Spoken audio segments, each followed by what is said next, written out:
Okay, greetings y'all. So welcome back. So today we're going to do things a little bit differently. So we reached out and we asked everyone to submit stories about situations that they're currently going through or situations that they may have gone through in the past. Yeah. And we wanted to see what African proverbs we could apply to those situations. Okay. And so the one that we decided to go with was submitted by a sister. Thank you again. Yes. And basically, long story short, she had a friend that was moving in town from another city, right? So being the good friend that she is, she helped her get situated. She kind of took her under the wing. It's like a big sister, Yeah. right? And part of that was she had a business that she already had going, and she helped show her friend the ropes of that business to kind of help her further get grounded in the city. Okay. But That's nice. slowly she started to notice some negative character traits from her friend, right? So she started to notice that she was a habitual liar, right? Okay. So fast forward, everything culminated with her friend parting ways and then using all the knowledge she gave her about her own business to go and start a competing business. Wow. Yeah. Wow. Okay. So what African proverbs immediately come to mind with that one? So when I think about this situation, the first thing that comes to mind is actually an Igbo Proverb. And this one says, when the foolish is healed, he or she forgets the healer. When the foolish is healed, he or she forgets the healer. And to me, this one speaks to the situation because obviously it sounded like, young sis was going through some things. And big sis kind of was like, okay, let me help you. Let me kind of help you get to a point of stability, a point where you're able to do what you need to do for yourself, right? As soon as, sis reached that point, it seemed that she was kind of like, I don't really need you anymore.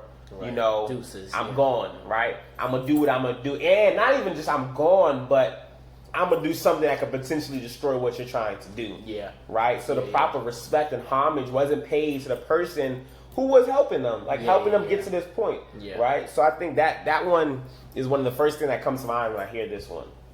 Yeah. No, I agree. So another one that comes to mind is a Yoruba Proverb. I want to make sure I get this one correctly. This one says, sit back and you will see how a devious person operates. Yeah. Conceal yourself and you will hear how those who seek others' destruction speak. So one more time. Sit back and you will see how a devious person operates. Conceal yourself and you will hear how those who seek others' destruction speak. Yeah. So to me, this one is talking about the importance of being keen, being observant, being patient when you're dealing with people, right? And if you are, right, then their character and their true intentions will ultimately come out, right? Yeah. So before you jump into bed with someone, and that could mean literally, but it could mean getting into bed with them business-wise, organizing something with them, building something with them, right? Just take your time and just be patient so you can assess who someone truly is and what they intend to do. Yeah, so just hearing this proverb makes me think of another proverb that honestly I use a lot. And this one is that character is like smoke. It cannot be hidden under one's clothing, right? Simple as that, right? Character is like smoke. It cannot be hidden under one's clothing. And this one just says exactly what you're talking about, right? The essence of a person, the true essence of a person is always going to come out, right? If you think about the idea of actually having smoke, if you put it under your clothing, at some point in time, it's going to leak out and so on, right? So understanding that you have to be patient when you're meeting someone, you're dealing with someone, be patient so that the smoke of their character can leak out. Yeah, that's real. That actually brings to mind another Yoruba proverb that says, those who speak to you about others will speak to others about you. Yep. So again, those who speak to you about others will speak to others about you. Yep. So that one to me is speaking to another aspect of how you observe and assess people. Observe how they treat other people. Right? So if someone is comfortable telling you about times where they lied to someone, took advantage of someone, if someone's comfortable coming to you and gossiping about people and speaking bad about them, then that's a preview, right, of how they'll ultimately treat you. And how they treat you in your absence. That's real. I mean, that's very real. I think it's just the importance of being slow in building relationships, right? Being slow and calculated, so that you can avoid some of these situations, right? So to me, in the idea of avoiding certain situations, it makes me think of this proverb, and it says that if one does not throw a toad into hot water and then throw it into cold water, it does not know which is better. And so this one says that while we may want to avoid certain situations, sometimes it's necessary for us to experience something that may be good and something that may be bad, so that we can understand where we want to exist, right? We can understand when we're now we're approaching that situation, that environment that ain't really good, right? And so I want to be over here. But unless those two things are shown to you, you can't have the proper context exactly to understand what to do, when to do, and how to do it. Yeah, that's spot on. I mean, I think that one's speaking to the duality of life. Exactly. You're going to get into some unpleasant situations. Yep. You're going to get to some pleasant situations. Yep. But and they're two sides of the same coin.